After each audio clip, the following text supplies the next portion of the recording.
किस प्रकार की व्यवस्था जो है गांव में की गई है शिक्षा को लेकर? बहुत अच्छी शिक्षा की व्यवस्था की गई है। पहले हमें बाहर जाना पड़ता था शिक्षा के लिए, और अब हमारे गांव में ही बहुत अच्छा काम कर दिया गया है। तो क्या लग रहा है इससे शिक्षा का जो स्तर है वो सुधार होगा उसमें? बहुत अच्छे सुधार होगा, क्योंकि लड़कियों को बाहर भी नहीं जाने दिया जाता, तो गांव में तो आने दिया जाएगा। इससे लड़के आगे बढ़ सकेंगे। गांव में अगर शिक्षा के स्तर की हम बात करें तो कैसा रुझान है बच्चों का पढ़ने में? कोई बड़ा आईपीएस अफसर वगैरह कुछ लगे हैं गांव के बच्चे? मेरे को तो इसका कोई। क्या नाम आपका? मेरा नाम साक्षी है। कहाँ से हो आप? मैं दैमान गांव से हूँ। क्या कुछ कार्यक्रम आज आपके गांव में किया गया था? हमारे गांव में आज एक लाइब्रेरी का उद्घाटन किया गया है। ये लाइब्रेरी हमारे लिए बहुत अच्छी है। हमें बाहर पढ़ने के लिए जाना होता था, अब हमारे गांव में ही उपलब्ध करवा दिया गया है। इससे हमें बहुत खुशी हुई। इसमें हमने बढ़ चढ़कर हिस्सा लिया है। पहले हमें बाहर जाके फीस भी देनी पड़ती थी, ज्यादा से ज्यादा 500-600 रुपए की। यहाँ पे हमें कम मात्रा में फीस देनी पड़ती है। हमें यहाँ पे अच्छी पढ़ाई मिलेगी। इससे हमारे गांव का विकास होगा। हमारे गांव के सभी बच्चे पढ़ने लगेंगे। ज्यादा से ज्यादा उत्सुक होकर बच्चे हमारी लाइब्रेरी में आएंगे। तो क्या इससे शिक्षा का स्तर जो है वो कहीं ना कहीं उच्च जाएगा? हाँ, जरूर जाएगा, क्योंकि पहले हमारे गांव में ये ग्रामीण विकास में तो यही होता है कि लड़कियों को कहीं बाहर नहीं भेजा जाता पढ़ने के लिए, लेकिन गांव में खुल गई है लाइब्रेरी, तो इसलिए लड़कियों को जाने देंगे। लड़कियां चाहती तो है पढ़ना, लेकिन कुछ लड़कियां नहीं पढ़ पाती, उनका मन करता है। इससे उन लड़कियों को भी सहायता मिलेगी कि वो पढ़ सकेगी और हमारे गांव का नाम रोशन करेगी। जी, क्या नाम है जी आपका? शीला देवी। कौन से गांव से हो? गांव नरला है मेरा। हॉस्पिटल में स्टाफ हूँ, यहाँ एएनएम की पोस्ट पे हूँ यहाँ पे मैं। आज ये दैमान गांव में क्या कार्यक्रम किया गया था? यहाँ पे एक लाइब्रेरी का उद्घाटन किया गया है, और इसका मेन फायदा इस चीज का है, ये गांव के बीच में ही बनाई गई है। एक पुरानी चौपाल थी, एक खंडर दत्ती थी, उसको अच्छे तरीके से प्रिपेयर किया गया है। उसके बाद अगर बच्चे यहाँ बाहर जाने की बजाय गांव में पढ़े हैं, वो माँ बाप की देख रेख में भी रहा है, उसके अड़ोसी पड़ोसी के जो बच्चे आए उनकी देख रेख में भी रहा है। और कई बच्चे घरेलू कोई भी कारण हो जो है उसका कारण घर वाले बाहर नहीं भेजना चाहते, उनके लिए भी एक फायदे की चीज ये है भी उनको यहाँ पे टाइम मिलने लग रहा है पढ़ाने के लिए। और गांव में कोई काम हो जाए तो आपसे भी चला जाओ बच्चा, बहुत फायदे की चीज है जी। शिक्षा के स्तर की हम बात करें तो कैसा है गांव में? उच्च बढ़ता जा रहा है या फिर कैसा स्तर होता जा रहा है? बहुत अच्छा है जी। मेरे को 13-14 साल हो गए जॉब करते हुए यहाँ पे। बहुत अच्छा है।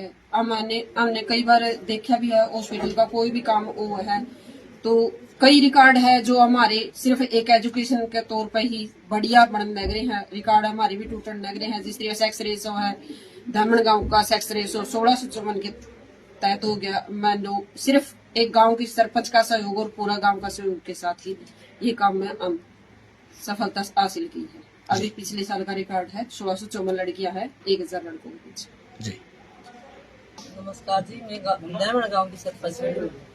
जी मैडम, आज की अगर हम बात करें तो शिक्षा का स्तर जो है गांव में कैसा होता जा रहा है? बहुत अच्छा होता जा रहा है जी। आज ये खंडर जी, मेरा नाम सोनिया है। मैं दैमन गांव के निवासी हूँ, और ये पहले खंडर चौपाल थी, लेकिन अब इसकी रिपेयर की गई है और बहुत अच्छी योग्यता से इसकी लाइब्रेरी बना दी गई है, और यहाँ पर लड़कियों के लिए विशेषता की गई है। तो इससे क्या फर्क पड़ेगा? गांव में जो शिक्षा स्तर है, जो नौकरियां हैं वो बढ़ेगी? हाँ, बढ़ेगी बिल्कुल जी। अगर बढ़ेगी तो बढ़ेगी। तो ये किसके प्रयास से हो पा रहा है गांव में इस प्रकार की जो सुधार है? सभी ग्रामवासियों का और सरपंच का, सभी का है। मेंबरों का भी है, सरपंचों का भी है, शीला दीदी जैसे एएनएम है, सभी का है। पूरे गांव के सहयोग से मिलजुल के जो है गांव में विकास के जो पहिए हैं वो चारों दौड़ रहे हैं। हाँ, चारों दौड़ रहे हैं बिल्कुल जी। 2 पहिए से तो बिल्कुल नहीं चलेगा। अगर 4 पहियों की गाड़ी होगी तो चारों ही चलेगी। बीए करके ला गया, ये ला रहे हैं, अपने से बच्चे ला रहे हैं। जो चेयरमैन साहब ने बात बताई कि बच्चों को भेजना टाइम देने की, उस पर बात करूंगा कि आजकल प्रत्येक घर में एक 2 व्यक्ति जो है, चाहे 2 से ज्यादा भी है, पोस्ट ग्रेजुएट है। अगर ऐसे में अपना बच्चों को प्राइवेट स्कूल में पढ़ाते हैं, उसके बाद उनको ट्यूशन भेजते हैं, वैसे में अगर 1 घंटा उन बच्चों को स्टडी पे अपना दे दे तो क्या उससे फर्क नहीं पड़ेगा? इस ओर थोड़ा ध्यान करना है। और दूसरी जो मेरी बात है वो है नशे को लेकर। अब सारा तो दो प्रकार लग रहे हैं, सरकार भी दौड़ लगा रही है, नक्शा मुक्ति अभियान चलाओ, ये करो, पैदल यात्रा निकालते हैं।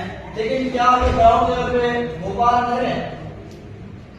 क्यों नहीं हो रहा?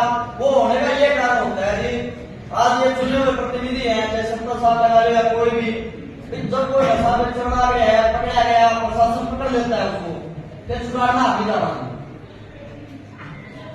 चाहे वो गांव का मेंबर हो चाहे सरपंच हो, क्यों जाते हैं? वो जब अपने अपने समाज को खराब करने लगे हैं तो उस व्यक्ति की हम सपोर्ट क्यों करते हैं?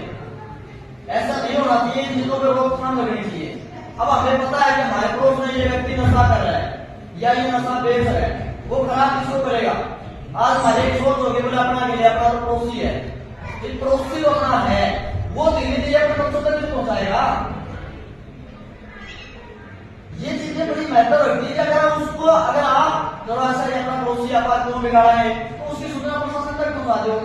हमारे ऐसे लोग बैठे हैं, ये चेयरमैन साहब बैठे हैं, पार्षद बैठे हैं, पत्रकार बैठे हैं, पुलिस प्रशासन बैठा है, उन तक सूचना हमारे पड़ोस में होगा है, हमारा तो नाम लियो ना, आ रही पकड़ लो।